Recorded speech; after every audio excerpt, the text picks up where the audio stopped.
Now, setting up a brand new caravan and a four-wheel drive tow vehicle for a big trip around Australia has got to be one of the most exciting things that you can do. But what happens when the person setting up that rig is a stalwart of the Australian caravan industry? Now, I'm here with Mitch Damien, a long-term employee of Goldstream Caravans. Now, he's just set himself up with this awesome Goldstream RV, a new Nissan Patrol. Mitch, when you were setting up this caravan, what sorts of things were going through your mind? Well, first of all, we've started to plan a trip, obviously, to take off around Australia for a bit of long service leave, and the plan is to have an off-road capable vehicle and van for the sort of the trip that we want to do. Now, I'm tipping that you've fitted out this caravan with a lot of extra fruit. Yeah, because we've decided to keep the van as a single axle in that 1760 range, we've had to up the suspension to the ATX into the 3 tonne, so we've got a little bit more load carrying capacity, but we've also got a little bit more weight in the van. Was it important to you to have a single axle caravan for this trip? Mainly for storage at home.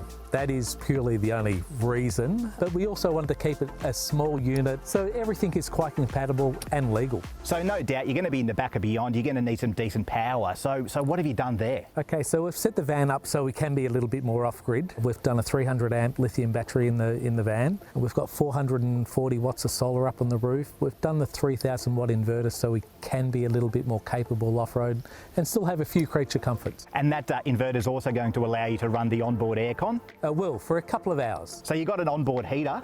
Yeah, we went with the Truma gas heater, simply because having the Nissan Patrol being a petrol car, tried to keep the heater off the gas bottles and not have to worry about diesel at all. Are there any features that you've added above and beyond what you get as part of the Rhino pack? Max, we've added a lot of extra stuff to the van. You know, building everyone's caravans for years and years and years, you start to get a few different ideas of something that might want to suit yourself, sort of thing, a lot better than the stock standard sort of van. So we've done little things like a washing machine on the back wall of the van, one of the little mini washers. We've done something a little bit unusual and gone with the compost toilet.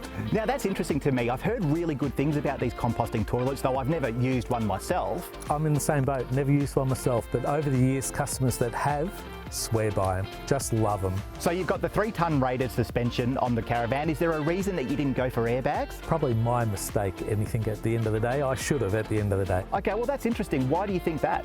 Would have made life a lot easier levelling up the van when you are on site. Also the ability to drop and raise the height of the van for different river crossings that you might be going through.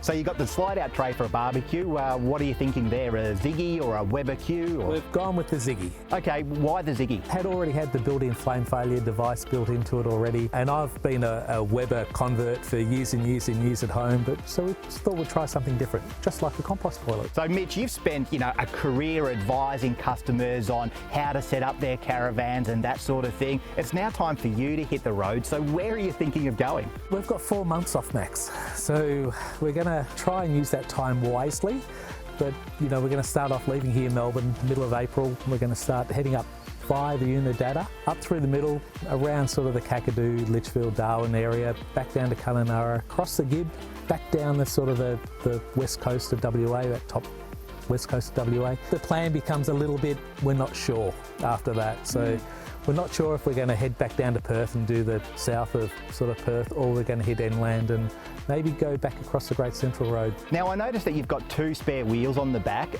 Normally these caravans would come with 1, I believe. So you've gone for the second spare. Is that just for that extra level of redundancy on the Gib River Road? Yeah, we're just trying to be cautious. Only having the single axle, if we did happen to have 2 flats, at least we were out of trouble. And do you have much matching stud patterns? Matching stud patterns with the car, so we could get out of trouble if we need to. So you've got the ARL dust reduction system on the roof?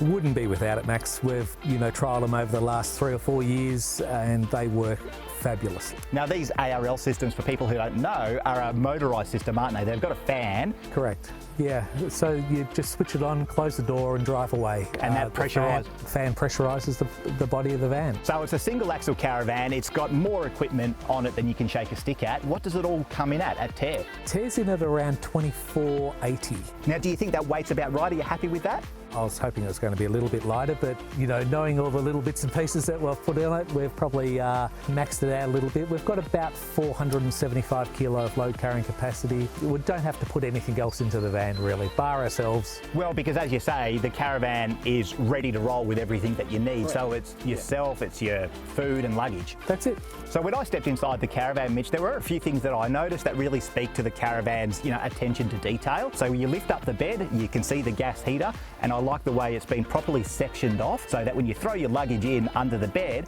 you know, you're not going to be damaging anything. Yeah, look, Goldstream RV have always, you know, had a really top-notch, you know, appointment to detail, you know, in everything they do throughout the van.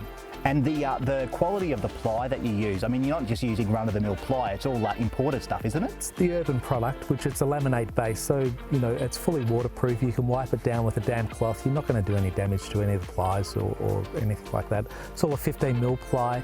The furniture's all put together just like a house, so it's all, you know, house jointed together. There's no staples, you know, holding furniture together as such. It is all actually screwed together. I mean, it's clearly rigid inside. I mean, you step in and there's nothing in there that feels flimsy or like it wants to fall apart. I really like the layout too. Was that your choice? Well, it's always been one of my favourite choices, and seeing we decided to stick with the single axle, you know, that was high up on the list. We both wanted the cafe seating simply because if we, you know, did happen to be stuck in the van, we both have a place that we can actually sit, put our feet up. There's a little bit of a compromise in that layout with the doorway position being at the end of the bed, but to us that doesn't matter to us. You know, hopefully all our living is out here.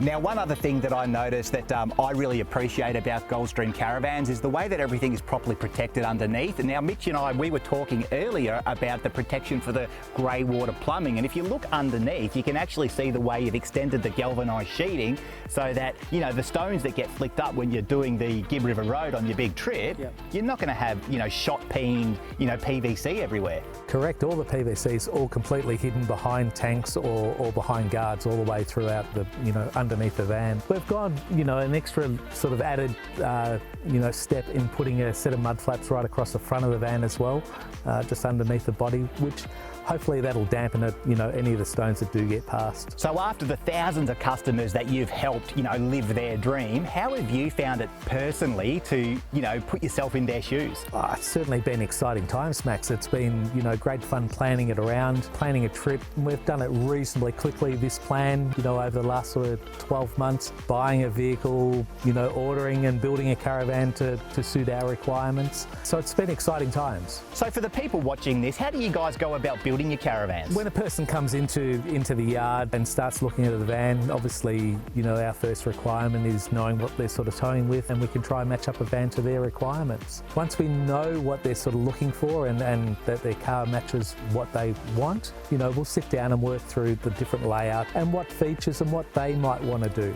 Yeah, so for you guys at Goldstream, it's really about working with the customer to make sure that they're going to have the right van for their four-wheel drive for their needs. Definitely correct, and that's the only way that you can really do it. You know, if someone comes in with a big four-wheel drive and they want the big off-road van, sure, we can accommodate. But again, you know, you get your people that come in with your 2.5 ton rated cars, and we've got a full range that we can work with a customer. Well, Mitch, best of luck, mate. I am a little bit jealous. I know the Caravan's going to hold up, your four-wheel drive's going to be great, and I just hope you have an amazing time.